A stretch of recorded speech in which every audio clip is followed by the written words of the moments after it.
My name is Dr. Jacob Imam, and I'm joined here by our lead traditional builder, Adam Rabazzoli. Adam, why on earth are you at the College of St. Joseph the Worker?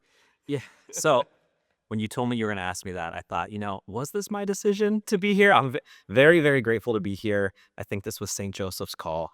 Um, my background, I was working in video games and animation and web design and tech, virtual reality. I would not call that traditional building. No, I was, and as my wife will tell you, not particularly handy with anything.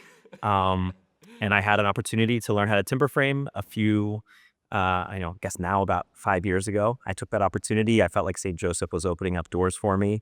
And next thing I know, I'm being hired by the college to timber frame for projects you have going, and then you're asking me to teach classes, and everything has continued to go very well, and I'm very grateful to be here. So why that transition even from virtual reality, literally virtual Yeah. reality, to then actually doing carpentry with tree? Yeah, I the mean, complete opposite. and so first of all, just tell us what is timber framing, and Sure. and then why is that almost a diametric opposite thing to virtual reality? Yeah. Oh, it's so different. Well, timber framing is just traditional carpentry. This is just how humans have built with wood to build homes, build buildings for forever, basically. So now we give it a special name, but it was really just carpentry. Um, so any of the old great cathedrals, the roofs are all timber framed. Mhm. Any wooden home, for the most part, was timber framed up until the Industrial Revolution. And so, but why do this? Well, I, working in tech, and I had an entrepreneurial background. I started all kinds of businesses. Some worked out, many didn't. I have 4 sons now, but at the time I had 3, and I was reading a lot about fatherhood and manhood, trying to figure out how to be a better father. And I just kept coming back to this idea of, I need to look at God the Father to know how to be a father. Well, who is God the Father? And something jumped out as I was reading was, everything good flows from the heart of the Father. Everything good flows from the heart of God our Father. And I thought, okay, well, what does that look like for me and my family? And I think most uh, people know that men need to provide for their families financially. I think a lot of Catholic men know they need to be spiritual leaders. But I was really convicted that I needed to practically teach my sons how to provide, teach them a trade. Whatever I was doing, I needed to teach them. And so I actually had been teaching my eldest son how to make video games at the studio that I ran. Um, and I thought, well, I really don't want to be making video games anymore. I don't really want to be doing that with my sons. I want to do something more real. Even though I have a lot of friends that still make games and that they're great, I just knew this wasn't what I wanted to be doing. And I had no idea what to do. Like, that's all I knew how to do. Do you not want to teach him these real skills? And they were real skills that you had. Yeah. And boy, have they translated to things that have been immensely helpful to the College of St. Joseph the Worker Sure. outside of your craft, right? Yeah. Outside of carpentry. Yeah. So, and most of the world kind of runs on the I know. skills. And yet that was something that you thought, I wanted to hand him something Yeah. that was physical. Yeah, there were a few things. One was kind of these hallmarks I was looking for. I wanted something with dignity, and not that these textiles don't have dignity, because I think they can. I wanted something that I could do with my sons, something that when they grew up, we could do a business together. Oh, yeah. And something that would have no plateau, that like we could continue to get better at the skill, and I would never exhaust it. Um, and I just looked at what I had been doing. And I think, too, maybe some of the entrepreneurial stuff I did was very hard on my family. It's kind of feast or famine. You have these big ideas, and if they land, great. And if they don't, it can be very difficult. And I think that it didn't feel secure enough to be the route that I taught my sons. But I really was at a loss. I didn't even know what timber framing was. I had never heard of it. And so I just started begging St. Joseph every day, like on my knees, like, okay, well, you're my father. So you just like I want to teach my sons, you have to teach me something. And there's just very convicted, like, you got to do this. And there's just begging him every day. This is probably 4 months straight. My wife was offering all of her daily masses for the same intention. And there's all these opportunities started opening up. I met some timber framers. A spot opened up How to did you learn. find out what timber framing was in the beginning?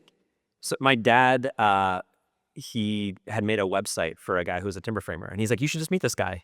he does some cool work. Maybe you could do some work with him. No kidding. That's what it was. So is my dad. It's kind of cool. It's through an introduction to my dad. Yeah. Wow. The fatherhood. Yeah. Yeah. To me, this is all about fatherhood. Like this whole school, everything I'm doing here, like the angle of fatherhood is what it's all about. What is fatherhood? So fatherhood is the means by which we receive tradition, the means by which we know who we are and what we need to do.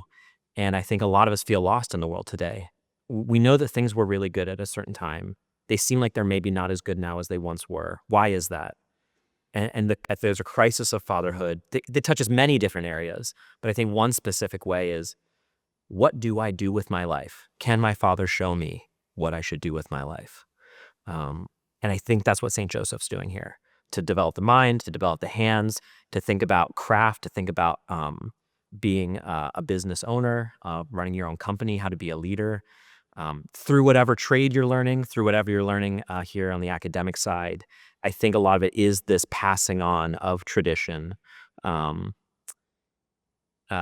We were talking recently about the word pattern, right? What does pattern come from? Pater. A pattern is just what the father teaches you. So I think we're reestablishing the right pattern.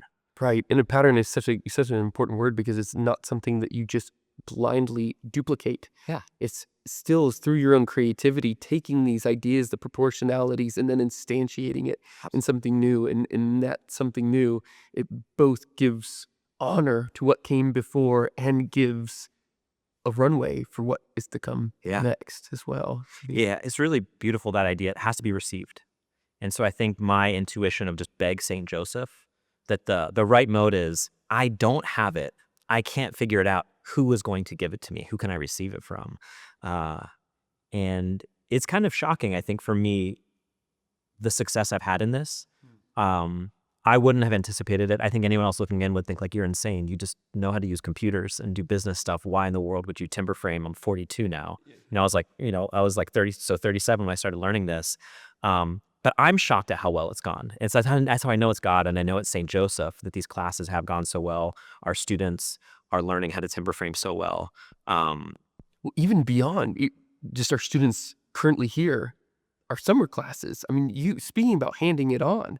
I mean, you have already seen purely through summer classes, 2 people leave your course and then become a professional timber framer as well. Yeah. So it is literally happening where the tradition is going forward. It's funny. And one of those students was my age, and he saw, you did it. You left the computer world and you're a professional timber framer. He had just gotten married and had his first child. And he said, I'm working with computers. I want to get out and I want to be a professional timber framer. How do I do it? And I'm like, at your age, like, it was a miracle what happened to me. And so I said, you just need to pray.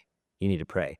And what did he do? He left our summer class and went to adoration for like 5 hours every night. And then 2 weeks later, I got an email from someone looking for basically what he was doing and from the town that his wife was from. Oh my! So he just goes to adoration for 2 weeks straight, and this unbelievable opportunity opens up.